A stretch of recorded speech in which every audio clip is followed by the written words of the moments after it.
अपने दुख का कारण पूछा। इंद्राणी ने बताया, तुम्हें करवा चौथ व्रत में चंद्र दर्शन से पूर्व भोजन कर लेने से यह कष्ट मिला है। तब उस लड़की ने अंजलि बांधकर विनय की कि इससे मुक्त होने का कोई उपाय बताइए।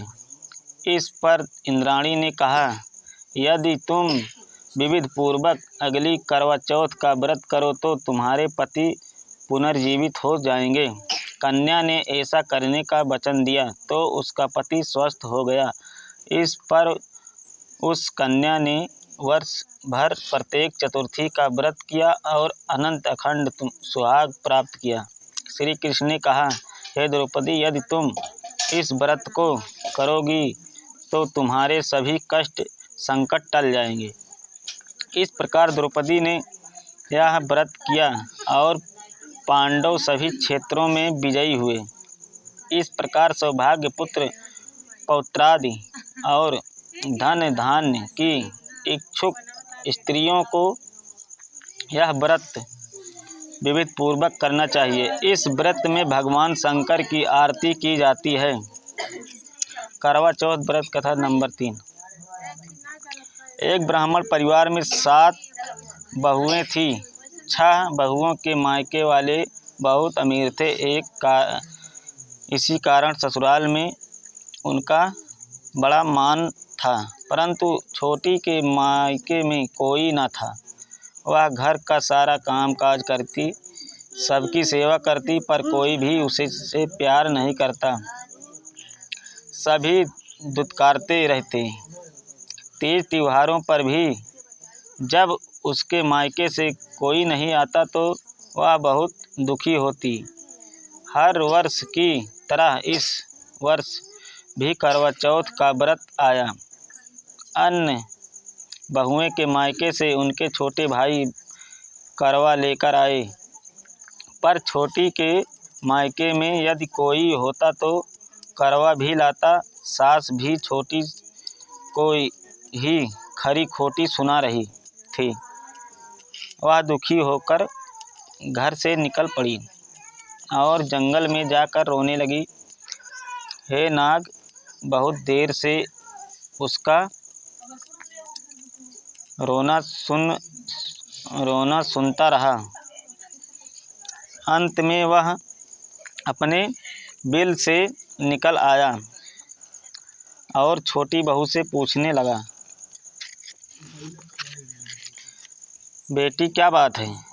तुम रो क्यों रही हो? छोटी बहू बोली, आज करवा चौथ है, मेरा कोई भाई नहीं है। यदि मेरा कोई भाई होता तो आज जरूर करवा लेकर आता। नाग को छोटी बहू पर दया आई। नाग ने कहा, बेटी, तुम घर चलो, मैं अभी करवा लेकर आता हूँ। थोड़ी देर बाद नाग ससुराल पहुँचा। ससुराल वाले इतना सम्मान देकर चकित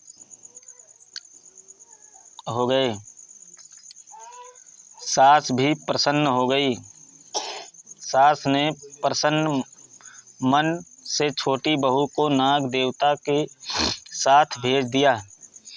नाग देवता ने छोटी बहू को अपना सारा महल दिखाया और कहा, जितने दिन चाहो आराम से रहो, मन चाहा खाओ, मन चाहा पहनो, पर एक बात याद रखना, सामने रखी नांद कभी मत खोलना।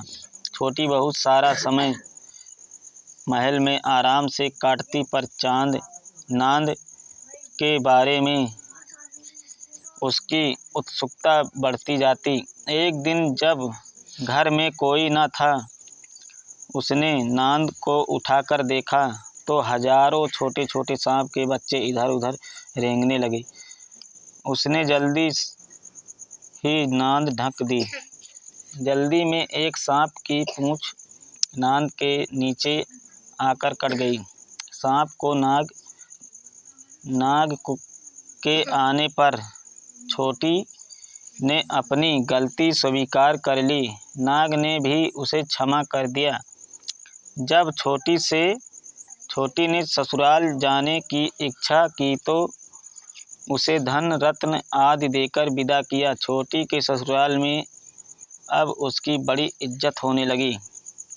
जिस सांप की पूँछ कटी थी उसे सभी बंडा कहकर तंग करते। एक दिन उसने अपनी माँ से पूछा कि मेरी पूँछ कैसे कटी है। माँ ने कहा, जिस छोटी बहू के नांद उठाने और जल्दी में रखने में ही तुम्हारी पूँछ कटी है। तो वह बोला कि मैं छोटी से बदला लूँगा। माँ के बहुत समझाने पर भी वह एक दिन चुपचाप छोटी के घर जा छुपा और मौका पाकर उसे काटने की सोचने लगा। वहाँ छोटी बहू और उसकी सास में किसी बात पर बहस हो रही थी। तो छोटी कसम खाकर कह रही थी कि मैं ऐसा नहीं किया। वह कह रही थी कि मुझे बंडा भैया से प्यारा कोई नहीं है। उन्हीं की कसम खाकर कहती हूँ कि मैंने ऐसा नहीं किया। बंडा ने जब सुना तो सोचने लगा, जो मुझसे इतना प्यार करती है मैं उसे ही काटने आया हूँ। वह चुपचाप घर चला आया। माँ ने पूछा, ले आया बहन से बदला? वह कहने लगा, माँ बहन से कैसा बदला। तभी से बंडा भाई व छोटी बहन हुए। भाई प्रतिवर्ष चौथ के दिन करवा लेकर जाता व बड़े प्यार से करवा चौथ का व्रत करती।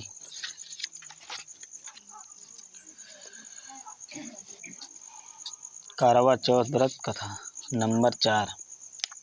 प्राचीन काल में करवा नाम की एक पतिव्रता स्त्री अपने पति के साथ नदी किनारे एक गांव में रहती थी।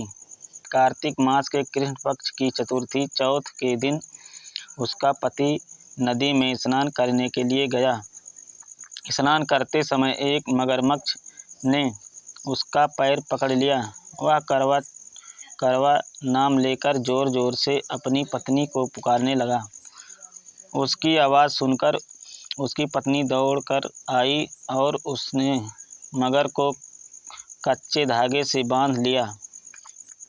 मगर को बांधकर वह यमराज के यहाँ पहुँची और यमराज से बोली, भगवान मगरमच्छ ने मेरे पति का पैर पकड़ लिया है, अतः पैर पकड़ने के अपराध में आप अपने बल से उस मगरमच्छ को नरक में ले जाओ। यमराज ने कहा, अभी मगरमच्छ की आयु शेष है, अतः मैं उसे नहीं मार सकता। इस पर करवा ने कहा, यदि आप ऐसा नहीं करोगे तो मैं आपको श्राप देकर नष्ट कर दूंगी। यह सुनकर यमराज डरने लगा और उस पतिव्रता स्त्री करवा के साथ जाकर मगरमच्छ को उन्होंने यमपुरी भेज दिया और करवा के पति की दीर्घायु प्रदान की। उसी दिन से यह करवा चौथ मनाई जाती है और सुहागिन स्त्रियों के द्वारा व्रत रखा जाता है। हे करवा माता, जैसे तुमने अपने पति की रक्षा की वैसे सबकी पतियों की रक्षा करना। इत शुभम।